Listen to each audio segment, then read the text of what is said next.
Chapter 608. Sage! Sage!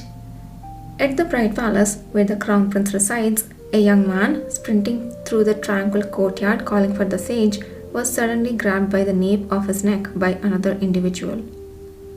What's going on, Langbarton? Have you forgotten where you are? Let go, Nezzo. I must see him immediately. The sage is currently in a meeting with the crown prince. He won't be available for at least another half day. No point in rushing. What?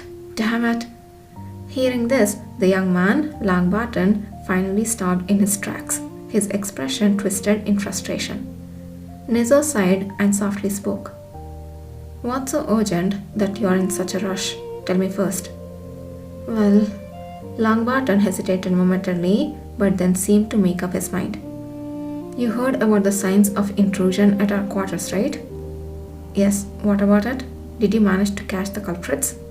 A few days ago, they had received a belated report of an unauthorized intrusion at the place they had been staying. Due to the tenants moving into the Crown Prince's palace and losing contact, the news had reached them quite late through someone from Diarka's side, who was officially listed as the owner. The bold criminals who had intruded in broad daylight remained at large, and they suspected that Nahan was responsible. How fortunate it was that the sage's current stay at the Crown Prince's palace was a well-kept secret from the other members of the Star of Nagran. Those who followed the sage were covertly working to locate the Nahan's miscreants first. That's not it. What's important is something else. What could be more important than that? I retrieved a letter delivered there from our southern base. It arrived yesterday, and the contents are concerning. It seems like Nahan might have stolen a letter they had previously sent from there. What? What are you talking about? Nezzo widened his eyes. Look at this. It was written by Sarah. Langbarton pulled out a letter from his pocket and handed it to Nezzo, who quickly adjusted his glasses and began to read. Nezzo's face twisted with a blend of anger and disbelief as he skimmed through the contents. What in the world? The letter was filled with anxieties, questioning why their previous communication had been left unanswered for so long. The atmosphere in the southern base had become increasingly tense due to the awakeners who followed Nahan. The letter detailed the daily conflicts and how many had either wished to leave or had already left the base. It wasn't just the southern base. The central base, although the western one was gone, was also experiencing a high rate of defections. They were even requesting assistance from the south. So many defectors all of a sudden. Has Nahan finally revealed his dark intentions and began instigating this? That was unlikely. People who had been grown tired of hiding had simply been drawn in by the recruitment of the cavalry. But the overly cautious eyes of Nezzo and Langbarton, everything seemed to be because of that. However, the most baffling part of the letter read, given the circumstances, if the delay continues, we might have to accept the offer made by southern merchants to protect our southern base. Nezzo was at a loss for words. Southern merchants? Who the hell are these people? I'm not sure either. After seeing the mention of a previous letter, I only then realized that there must have been a message we never received, said Langbarton, a hint of concern tinging his voice. So the intruders rummaging through our quarters didn't just take petty items. They also intercepted our correspondence, Nezzo mused, looking up from the letter he had been inspecting. Exactly. That's why we need to reply immediately. We will have to change the route for our letters and secure our base as well. Langbarton was visibly anxious. Nezzo, who had been coldly scrutinizing the letter, finally spoke. Then let's draft a letter and send it ourselves. But you know as well as I do how busy the sage is right now. Didn't you hear that the monstrous assistant of the cavalry commander went west just yesterday? Yes, I heard he ferreted out all the initial contacts that Baron Renvo had inserted in the west like a ghost. Langbarton replied, his face tinged with a shiver. Given that the sage couldn't even get a proper night's sleep last night while trying to reach out to them, and today he's worn out from attending to the emotional needs of the overburdened crown prince, he won't have time for such trivial matters. That's true. We can tell him tonight after we have sent it. He will understand the importance. Grinding his teeth, Nezo continued. The silver lining is that the sage has decided to send the people he will plant in the cavalry to the south. Through them, our communication will be faster. We can help Duke Diarca and take care of our affairs simultaneously. Ah, Nezo, you are always so smart. Longbottom's face brightened considerably. However, just then, Nezo covered Longbottom's mouth and looked around. Wait, did you hear that noise just now? No, what noise? I didn't hear anything. Still uneasy, Nezo cautiously scanned the surroundings before returning. We shouldn't talk about such dangerous matters outside. Let's discuss it inside next time. People around here already shun us. They don't pay attention to what we are saying. Even so, we need to be cautious.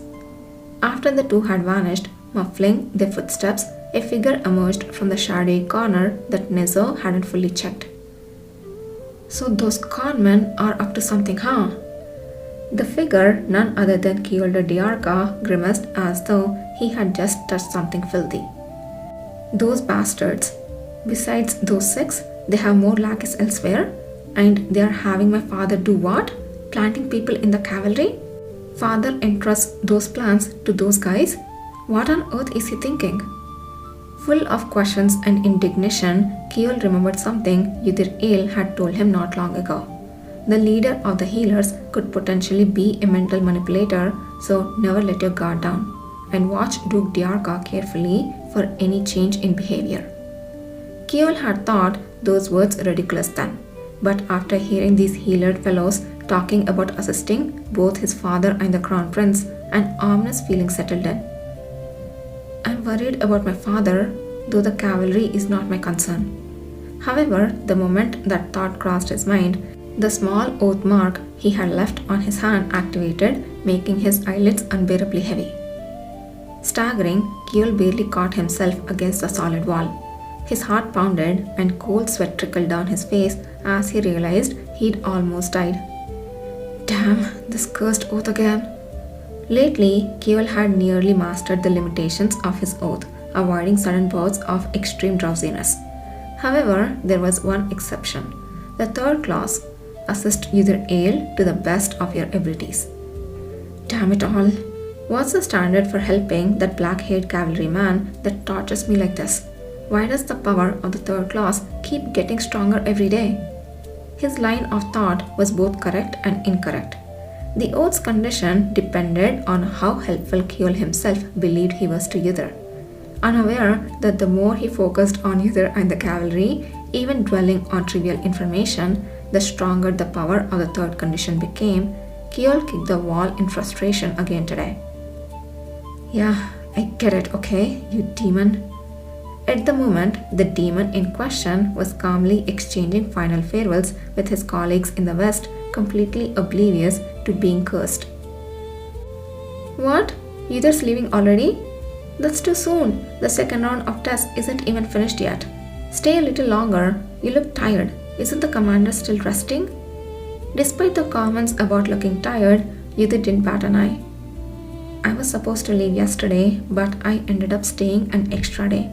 I have seen everyone I needed to see. The rest can choose for themselves. Aww. Though his comrades like Emon showed signs of regret, they didn't try to keep him back. They understood how busy the commander and his assistant must be. Make sure you follow the new training schedule I gave you. I will check on your progress the next time we meet. Yes, who would dare not to follow it? You personally designed every bit of it for the cavalry. As soon as the conversation shifted to training, his comrades looked somewhat pained, but ultimately replied in a playful manner. Their faces looked better than when they were in the capital. But Yudir, can I ask one last thing? You received a blessing from the Awakener card reader during yesterday's test observation, right? What happened with that? Was it activated? I was so curious I couldn't sleep. Me too. Amid the twinkling eyes, Yudir quietly opened his mouth. I don't know yet. What?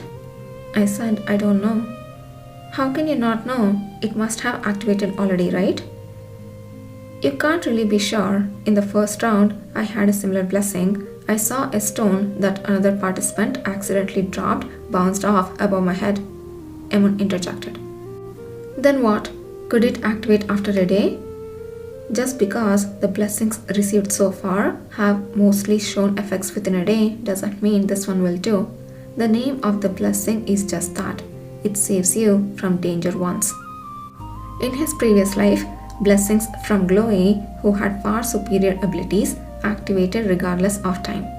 Though her current abilities were still not mature enough to guarantee activation within a day, it might not be the case always. Everyone showed disappointed faces at either's answer. Darn it, I was really curious. Let us know when it activates. But what about Marty and Rubel? Either shifted the topic by asking a question. You haven't greeted them yet? Marty should be at the present reconstruction site today. Where Marty is, you'll find Rubel. Would you like us to go there together? I'm good.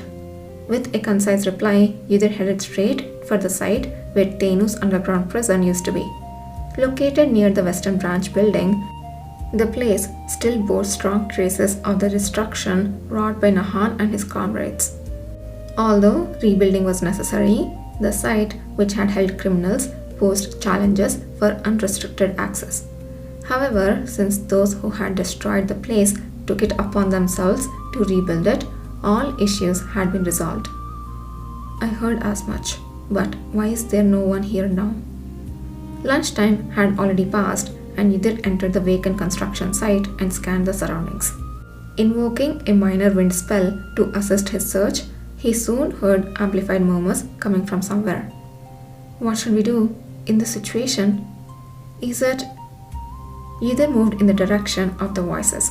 Soon he found a group of people gathered in a corner of the construction site.